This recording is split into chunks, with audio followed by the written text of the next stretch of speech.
Bonsoir à tous, lundi 13 novembre, début d'une nouvelle semaine d'information locale sur TV 78. Bienvenue dans le 7-8 journal et les titres de cette édition. Tu m'aimes, tu me respectes, slogan de la nouvelle campagne de prévention lancée ce matin par l'Île-de-France. Elle vise à lutter contre les violences dans les relations amoureuses des 15-18 ans.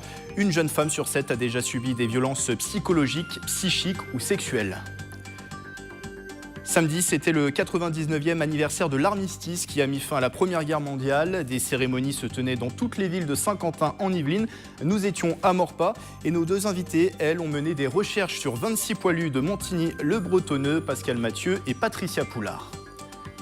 Et puis dans ce journal, retour sur la 4e édition des Smart Days organisée par la CCI Versailles-Yvelines à Guyancourt. Le rendez-vous de rencontre entre les entreprises du territoire. Thème cette année, les technologies du futur.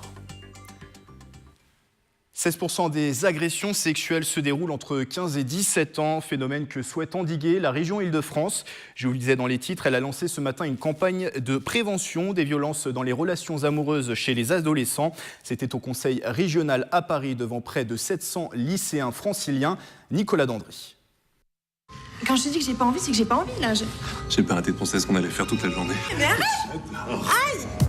Tu m'aimes, tu me respectes, une campagne de prévention des violences dans les relations amoureuses des jeunes âgés de 15 à 17 ans. Des adolescents concernés par ce phénomène, certains lycéens ont participé à l'élaboration des vidéos et des affiches. Dans mon entourage, dans mes amis qui sont en couple, je vois parfois des attitudes qui sont un peu dégradantes, un peu de possession ou même des altercations qui vont un peu trop loin. Déjà, c'est de forcer quelqu'un à faire quelque chose dont il n'en a pas envie. Par exemple, la forcer à avoir des rapports sexuels. Et ça c'est vraiment dans les cas extrêmes. Mais même, par exemple, de toucher une personne à des endroits, par exemple, quand elle n'en a pas envie. Les adolescents, une population prise en compte par le centre Hubertine-Auclair, organisme rattaché à la région Île-de-France, spécialisé dans les expertises sur l'égalité homme-femme. Sa présidente Marie-Pierre Badré, élue au conseil régional, a lancé cette campagne. On s'est rendu compte, à la suite des enquêtes que nous avons menées, que nous n'avions pas cette tranche d'âge de 15 à 18 ans. On a bien vu qu'il y avait de vrais soucis quand on les a interrogés, et notamment sur le caractère un peu violent de la façon dont ils s'appréhendaient dans leurs relations. Des affiches ont été envoyées dans tous les lycées d'Île-de-France. Les chefs d'établissement ont la possibilité de contacter le centre Hubertine-Auclair pour demander une formation du personnel afin d'aborder le sujet avec les élèves. Si vous voulez, une relation sans consentement, c'est un peu comme les épinards. Quoi ? C'est dégueulasse. Politique, ce n'est pas un, mais deux ministres qui étaient dans les Yvelines vendredi dernier. La ministre de la Santé Agnès Buzyn et celui de l'Agriculture Stéphane Travers se sont rendus à Sanon-la-Bretèche. Et visite sur le thème de l'économie circulaire et de l'alimentation saine au sein de la boîte à champignons. Elle fait pousser notamment des pleurotes Monte Cristo dans du marc de café. 150 à 200 kg de champignons sont produits par l'entreprise chaque semaine en utilisant des procédés inédits et anti-gaspillage alimentaire. Propos recueillis par Nicolas Dandry. Le site de production 100% inspiré de la nature qu'on a développé ici. Un site 100% inspiré de la nature, ça veut dire quoi? C'est un site où on a créé des boucles circulaires, c'est-à-dire qu'on prend des déchets et avec ces déchets, on vient produire des aliments de qualité. Par exemple, on prend du marc de café, du carton et avec ça, on vient produire des champignons de qualité. Ou on vient prendre des biodéchets, des restes de cantine et autres et grâce à ça, on va venir produire des fruits et légumes de qualité. Une très grande satisfaction de voir qu'on peut penser à la fois alimentation saine, circuit court et réinsertion sociale. Donc c'est vraiment l'ensemble des compétences qu'on souhaite développer dans notre pays qui sont rassemblées dans cet établissement. Porter un projet de réinsertion sociale, porter un projet de territoire et porter un projet aussi qui innove quelque part pour une agriculture moderne, pour une agriculture qui s'échappe un peu des sentiers battus. Et on a besoin parfois d'avoir aussi cette image d'une agriculture qui aujourd'hui ose prendre des chemins de traverse pour aller faire des expérimentations particulières. Dans l'actualité du jour, bien sûr, les commémorations des attentats du 13 novembre. Il y a tout juste 2 ans, les attaques faisaient 130 morts. Et en ce jour de souvenir, les députés étaient formés cet après-midi aux gestes et comportements qui sauvent des vies. Une formation assurée par la brigade des sapeurs-pompiers de Paris à l'Assemblée nationale. C'est une initiative lancée par Béatrice Piron, députée La République En Marche de la 3e circonscription des Yvelines. Ce type de formation a été développé suite aux attentats de 2015. Seulement 40% des Français maîtrisent ces gestes de premier secours. On accueille sur ce plateau notre premier invité, Dr Tayeb Ferradji. Bonsoir. Bonsoir. Vous êtes le chef de pôle du secteur 7804 de psychiatrie infanto-juvénile. C'est au centre hospitalier Jean-Martin Charcot de Plaisir. Le secteur couvre tout le sud des Yvelines, on le précise. Alors avec l'association Cassiopée et l'hôpital Charcot, vous organisez demain un colloque au théâtre de Fontenay-le-Fleury. Ça s'appelle Vulnérabilité et résilience. Une journée dédiée à la question de l'enfant et de la famille, en présence de nombreux spécialistes venus du monde entier. On va en parler dans un instant. C'est un colloque qui s'adresse en fait à toutes les personnes qui travaillent avec les enfants, c'est ça? Oui, à tous les professionnels du champ de l'enfance, de la petite enfance jusqu'aux ados, donc qu'ils soient du monde sanitaire, social ou éducatif. En fait, c'est une forme de convergence sur des thématiques que nous portons tous. C'est ça, on va passer de plusieurs domaines, social, éducatif, médical aussi. Absolument, absolument, absolument. Les conférenciers vont essayer d'aborder toutes ces questions-là, chacun à partir de son expertise. Alors c'est le deuxième colloque qui est organisé par votre secteur. Le premier avait eu lieu il y a 2 ans et avait aussi pour thème central la famille, c'est ça? Oui, bien sûr, parce que autour de l'enfant, c'est la famille. Le noyau central, c'est la famille. Donc, il nous paraissait tout à fait normal et légitime d'avoir une réflexion autour de la cellule familiale avec tout ce que ça implique comme enjeu, qu'il soit sanitaire, qu'il soit éducatif, qu'il soit sociaux. On voit d'ailleurs les images de ce premier colloque, c'était il y a 2 ans au théâtre de Fontenay-le-Fleury. Et là, pourquoi consacrer ce deuxième colloque plus à l'enfant? Alors, il y a toujours la thématique de la famille, mais on va parler plus particulièrement de l'enfant pour ce deuxième colloque. Parce que nous sommes des professionnels de l'enfance et de l'adolescence, donc il allait de soi que nous voulons aussi partager nos préoccupations avec tous ceux que ça intéresse, et il était tout à fait normal que la réflexion initiée il y a 2 ans continue sur d'autres thèmes, parce qu'il y a 2 ans, c'était pas du tout les mêmes thèmes qui étaient abordés, et maintenant on continue à explorer d'autres aspects du champ de l'enfance et de l'adolescence. Vulnérabilité et résilience, c'est le nom de ce colloque. On imagine donc l'enfant fragile, vulnérable, mais se pose aussi la question de sa capacité à faire face à des situations difficiles? Absolument. À la fois celle de l'enfant, mais celle aussi des parents, de la société, parce que ça se joue à différents niveaux. Donc, comment développer des outils qui vont permettre à chaque professionnel, quel que soit son champ de compétences, d'accompagner au mieux les enfants dont nous avons la charge. Et notamment cette question, elle sera abordée demain, en ce jour-là des attentats du 13 novembre. C'est comment accompagner les victimes des attentats? C'est ça, c'est l'une des thématiques. À la fois cette question-là, mais aussi nous avons aussi une réflexion importante sur comment on en arrive là, notamment à l'adolescence. Sur la question de la radicalisation. Voilà, sur la question de la radicalisation et de la vulnérabilité inhérente justement à ce type de mouvement. Alors la journée va s'articuler autour de 4 temps forts, 4 séances avec plusieurs conférenciers qui vont intervenir, c'est ça? Absolument. Donc on a des conférenciers qui viennent du Canada, d'Italie, de Belgique et de France, bien sûr. Et on souhaite donc profiter de leur présence pour un peu bénéficier de leur expérience, de leur éclairage et puis confronter un peu les modèles. Parce que les anglo-saxons ne travaillent pas du tout comme nous. Et puis les Italiens ne sont pas du tout au même point que nous. Donc c'est aussi un moment pour confronter nos expériences et pouvoir réfléchir à d'autres façons de travailler si besoin. Vous parlez des grands spécialistes italiens, je crois. Alors j'ai plus le programme sous les yeux, mais il y a le professeur Nadia Moricelli qui interviendra au tout début de journée. Professeur de psychologie à la faculté de Parme et qui s'occupe notamment de toutes les mamans et des bébés qui arrivent. Vous savez, tous les drames qui se passent en Méditerranée ces derniers mois, ces 3 dernières années. Donc elle travaille énormément avec la Croix-Rouge italienne sur l'accueil des tout-petits et de leurs mamans. Elle va nous restituer un peu son expérience dans ce domaine. Plusieurs autres noms à retrouver demain. Dernière question, quels sont finalement les objectifs derrière? Qu'est-ce que vous espérez de ce colloque? Ce que nous souhaitons, c'est d'abord apporter au plus près des professionnels du département et du territoire une expertise et des expériences auxquelles un certain nombre d'entre eux n'auraient pas accès autrement. Et puis aménager comme ça l'espace d'une journée, un moment de convivialité, d'échange, de réflexion qui sont de nature à encourager le travail d'équipe, à encourager l'investissement des professionnels qui travaillent sur le territoire, et puis éventuellement à leur donner des idées de formation, de spécialisation, de travail.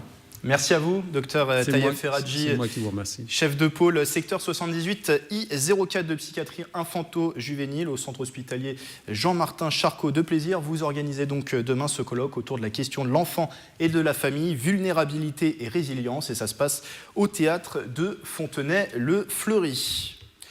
Le 11 novembre 1918 était signé l'armistice à Retonde, qui met fin bien sûr à la Première Guerre mondiale, qui a mis fin à la Première Guerre mondiale. C'est un conflit qui a fait plus de 18 millions de morts. Samedi, c'était le 99e anniversaire de cet armistice, et parmi les cérémonies à Saint-Quentin-en-Yvelines, la mairie de Maurepas a donné une grande place aux enfants de l'école Malmedonne, façon concrète pour les enseignants de leur apprendre l'importance du devoir de mémoire. Marilène Yapichino, Nicolas Kirillovitz et Léa Rege.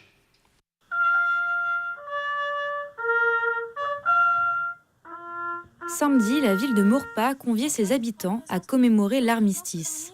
La cérémonie s'est déroulée en 2 temps, avec d'abord un premier passage au cimetière pour fleurir les tombes. Le cortège s'est ensuite rendu au monument aux morts. Le maire a fait un discours après avoir laissé son pupitre aux élèves de CM2 de l'école élémentaire Malmedonne. Le soir, ils font du feu dedans et sortent dans la tranchée pendant que le bois brûle. Nous avons travaillé sur les lettres de soldats poilus suite à une intervention d'une association d'anciens combattants qui est venue leur parler de la Première Guerre mondiale. Ils ont répondu donc aux questions des enfants. L'école s'est impliquée dans le cadre du devoir de mémoire et les enfants se sont largement investis dans cette cérémonie. Tous les ans, les enfants participent, ils sont très impliqués, on le voit d'ailleurs aujourd'hui, puisque beaucoup d'entre eux ont appris par cœur, donc ils ont mis du cœur, ils ont mis du temps et de l'énergie, ce qui prouve que finalement, ils sont très attentifs aussi à ce devoir de mémoire, et j'en suis ravi. Plus qu'une lecture de lettres, les écoliers ont largement pris part à la commémoration. Chacun a déposé une rose blanche au pied du monument et a interprété plusieurs chants. Une cérémonie qu'ils garderont en mémoire. Et pour entretenir ce devoir de mémoire, ces 2 personnes se mobilisent avec moi en plateau, Pascal Mathieu et Patricia Poulard. Bonsoir mesdames.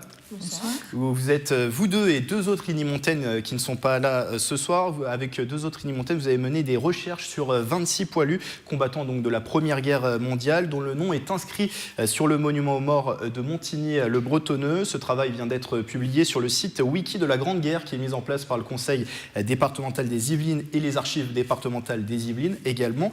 Première question, pourquoi se lancer dans cette démarche? On va commencer avec vous, Pascal Mathieu. Eh bien, ce sont les archives des Yvelines qui sont à l'origine de notre démarche, avec la présentation d'un site qui s'appelle Wiki 1418, qui nous a été présenté, et nous avons pu faire un atelier aussi de prise en main de cet outil. Et ça concernait donc la guerre de 14, et nous avions décidé au début de parler du monument de Montigny, parce qu'il n'y avait à ce moment-là pas d'article sur notre ville. Et puis le projet a évolué, et nous avons décidé finalement de nous occuper de nos poilus et de leur redonner un petit peu de vie. Et vous, Patricia Poulard, pourquoi vous êtes joint finalement à cette initiative aussi? Qu'est-ce qui vous plaisait? Qu'est-ce que vous vouliez faire, mettre en avant dans cette initiative? J'ai assisté aux mêmes préparations que Pascal.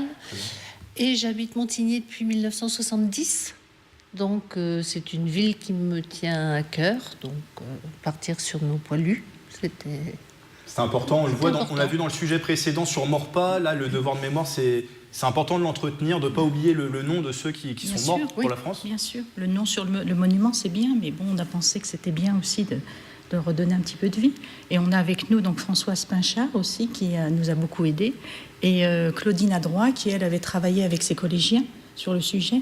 Donc on a vraiment travaillé à 4 de façon très intéressante, en triant, classant, organisant, recherchant tout ce qu'on pouvait sur ces poilus, et il nous en manque encore des choses. Il vous en manque, on verra ça en fin d'entretien. Vous êtes de formation historienne ou pas du tout? Pas du tout. Non, moi je suis... Enfin, nous sommes enseignants toutes les deux, et c'est quand même la généalogie qui nous a plongé dans les archives, et voilà, de là, ça s'est ouvert à tout un tas d'activités passionnantes. Et quand on veut mener un tel travail de recherche, on s'y prend comment? C'est quoi les étapes, finalement, pour mener ce travail? Aller jusqu'au monument aux morts, déjà. Oui, déjà, pour avoir les noms. Oui.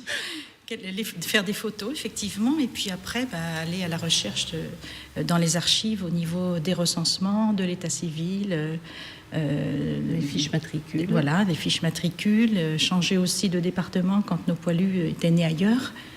Voilà, c'est tout un travail de fourmi un petit peu, mais que nous aimons bien faire et qui n'est pas terminé. Ça a pris combien de temps pour faire ce travail? Une année. Oui, on a mis du temps. Mais nous faisons ça à notre rythme. Sur le temps libre, oui. Voilà. Donc à raison, j'avais lu dans un article, c'était à raison d'une séance à peu près par semaine. Oui, alors à 2, à 3 ou à 4 selon les jours et les disponibilités de chacune, et avec l'aide de Catherine Huot-Blanchard des Yvelines sur l'outil Wiki, parce que c'était quand même pas facile de le maîtriser au début. Et le travail qui vient d'être publié, si je ne dis pas de bêtises, c'était vendredi qu'il a été publié, ce travail? Il est publié depuis déjà un moment. Déjà un moment. Oui. Donc on peut le consulter facivelement sur... je peux donner le site peut-être? Le site, oui, et qui s'affichera sûrement aussi pour nos téléspectateurs, il s'affiche actuellement. Allez-y. C'est wiki1418.yveline.fr. Alors vous êtes répartis du coup sur les 26 noms poilus entre vous, entre les 4 personnes, c'est ça? Oui, on s'est répartis, mais on a travaillé ensemble aussi. Il y en avait une qui lisait ce qui avait été trouvé sur les poilus, et puis l'autre qui tapait, et donc tout s'est fait... Et aussi au niveau des recherches, c'était un peu compliqué quelquefois. Donc même si l'une d'entre nous prenait en charge un poilu, les autres cherchaient aussi. Et puis on recroisait nos découvertes. Et qu'est-ce que vous avez pu découvrir? Alors justement, on va faire un petit tour de table. Il nous reste 1 minute. Qu'est-ce que vous avez pu découvrir? Peut-être des choses intéressantes, forcément, mais qu'est-ce que vous voulez mettre en avant? Commencez par vous, Pascal. Eh bien, d'abord l'histoire du village de Montigny, parce que plusieurs de ces poilus étaient employés à la ferme du Manet. Voilà, donc on a découvert cette ferme, les métiers, l'histoire de cette ferme. Et voilà, ils étaient au moins, je crois, c'est 5. 5. Et on a reconstitué ça grâce au recensement, puisqu'on les a trouvés sur la liste des personnes vivant à la ferme. Et puis je vais laisser pour les 2 frères aussi, peut-être. Enfin, oui. Question sur les 2 frères Igny-Montin. 2 frères Igny-Montin, qui sont tous les deux décédés pendant cette guerre. Voilà, et donc le week-end, il y a 15 jours maintenant, nous sommes allés faire un petit tour à Verdun et nous avons déposé des gerbes sur les monuments où sont morts certains de ces poilus, justement. Très bien. Donc 5 de Montigny qui sont décédés là-bas.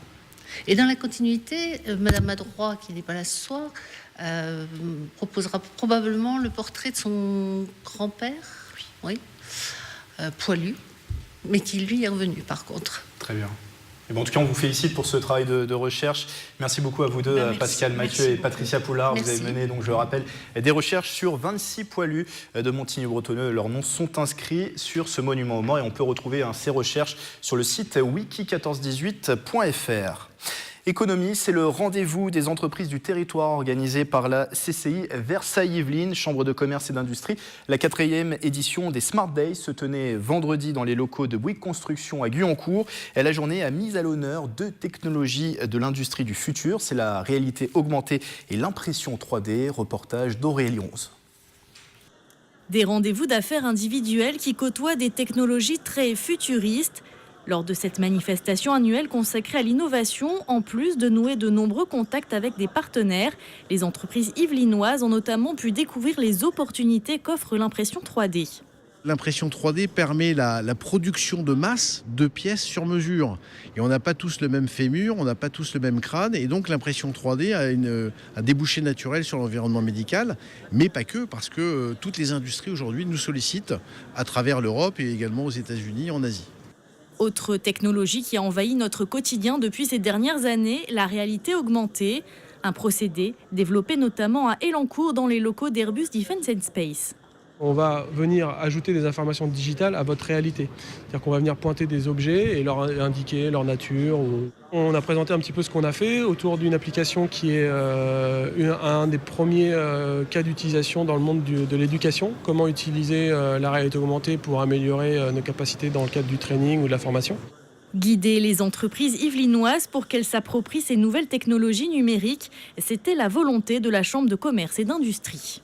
Dans les Yvelines, 14,1% des emplois sont liés à l'industrie contre 12,3% au niveau national et seulement 7,6% au niveau de toute la région Île-de-France. Donc c'était aussi une bonne raison de mettre l'accent sur l'industrie et l'industrie du futur. Des entreprises qui ont pu également découvrir un nouveau dispositif Open Connect Lab destiné à mieux développer leurs innovations. Le sport, samedi soir, la boxe était à l'honneur au Vélodrome National avec le Main Event 4, une première dans l'enceinte 50-inoise. Et en point d'orgue de cet événement, le combat de l'élan courtois Adila Mohammadi qui défendait sa ceinture européenne des poids super moyens. Retour sur cette soirée avec Nicolas Dandry et Nicolas Kirillovitz. Une entrée sous artifice pour un combat explosif. L'élan courtois Adila Mohammadi était très attendu pour ce gala de boxe organisé au Vélodrome National. À domicile, le boxeur de 37 ans n'a pas déçu ses supporters. Face à un adversaire solide, le champion en titre a dû livrer un combat acharné pour remporter la victoire. Une victoire finalement acquise au point après la limite et qui lui permet de conserver son titre de champion d'Europe dans la catégorie des poids super moyens. Encore champion d'Europe dans les Yvelines, grande fierté et encore merci pour ceux qui me soutiennent. Fierté et un objectif terminé, on est parti pour d'autres objectifs encore, le monde. À domicile, le champion d'Europe a bénéficié d'un soutien sans faille de ses proches. Encouragement écrit, ils étaient plus d'une cinquantaine présents autour du ring. Il y avait un beau boxeur en face. Christophe était présent ce soir. Et le plus important aujourd'hui, c'était qu'Adila il garde sa ceinture. Et il l'a fait et je le remercie. C'est quelqu'un de courageux et on retient une belle victoire d'Adila. C'était un beau combat ce soir et je pense que tout le monde a apprécié ce soir. Ils boxaient eux aussi à domicile. Les membres de la team Faroudia Delancourt terminent avec un bilan positif. Marvin Petit a décroché une 22e victoire en poids super léger. Gallus Coulon a remporté lui sa 8e victoire chez les super légers. C'est vraiment déjà une belle salle, le Vélodrome de 50 ans en Yvelines. Et ça fait vraiment plaisir de boxer chez nous, devant notre public. Je pense qu'on a été tous transcendés quelque part de boxer ici. Seul bémol de la soirée, la défaite au point de Marine Tollet pour son premier combat en professionnel. Au total, pour ce premier gala de boxe organisé au Vélodrome National de 50 ans en Yvelines, 12 combats étaient organisés durant toute la soirée, de quoi satisfaire les 6000 spectateurs. C'est un bel endroit, je pense, pour organiser ce type d'événement. Ouais. Non, c'est une belle structure, franchement, c'est top. Il n'y a pas de gros événements qui se passent au Vélodrome, des événements sportifs. Donc là, c'est vraiment un bel événement et il faut que ça continue, tout simplement. Changement de style et changement d'ambiance. Le week-end prochain, le Vélodrome National de 50 ans en Yvelines accueillera le championnat de France senior de judo. Et je vous en parlais tout à l'heure, 2 ans jour pour jour qu'ont été perpétrés les attentats de Paris et de Saint-Denis. Cet événement était en faveur de l'Association française des victimes du terrorisme, le 2e festival Play for Humanity. Il se déroulait vendredi et samedi au Scarabée à La Verrière. 2 soirées-concerts avec une dizaine de groupes à l'affiche, dont les Yvelinois de Bébli qui expliquent au micro de Nicolas Dandry pourquoi ils ont participé au festival. C'est toujours un truc caritatif, quelle que soit la cause, c'est plutôt bien de faire ça. Là en plus on est touché parce qu'on sait ce qui s'est passé il y a 2 ans, c'était surtout des salles de concert qui avaient été touchées, enfin surtout, entre autres. Ouais. Et en plus, nous on le fait sur 2 dates puisqu'il y en aura une autre à Paris. Et là personnellement, je sais qu'on est un peu le groupe local, donc on a peu de kilomètres à faire pour soutenir la chose et c'est plutôt pas mal quand même, quoi. On leur a rien coûté, et puis nous on contribue à remplir la salle à notre humble niveau. Avant de refermer ce journal, on part à la découverte d'une véritable caverne au trésor. Sauf qu'à la place, ce sont des doudous. Une jeune entrepreneuse a créé un site internet qui propose aux parents plus de 7000 références de peluches. Opportunité pour remplacer les doudous perdus par les enfants. Marilène Yapichino. Lapinou, Pompon, Winnie, le doudou est le compagnon des enfants. Alors si par malheur il vient à disparaître, catastrophe. Pour éviter le drame, Julie Collot a créé Doudou Malin, un site internet de vente de doudous avec 7500 références différentes. En fait, c'est une de mes nièces qui avait son doudou qui était absolument pitoyable, dans un état plus que foutu. Et en fait, je voulais lui faire la surprise de lui remplacer. Donc j'ai fait toutes les boutiques, tous les magasins du coin et je n'ai rien trouvé, sauf sur Internet à 50 €, quoi, le doudou. Alors du coup, comme je faisais beaucoup les brocantes et les vides-greniers, j'ai commencé à en collecter quelques-uns. Et puis, petit à petit, le stock a grossi et Doudou Malin est arrivé en 2014. Elle charge une société spécialisée de lui créer son site, mais pour le reste, elle s'occupe de tout. Sous le regard de ses compagnons, elle prépare l'expédition des derniers adoptés. Ils sont parfois en route pour l'autre côté du globe. Hier, j'ai envoyé pour l'Australie. Là, aujourd'hui, il y a un paquet pour la Belgique, un autre pour les Pays-Bas.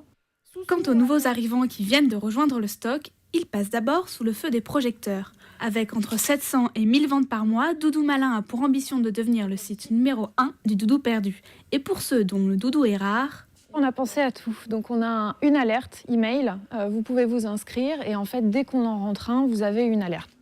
Ambitieuse et motivée, avec son site, Julie Collot a déjà remporté le prix 100 jours pour entreprendre en 2015.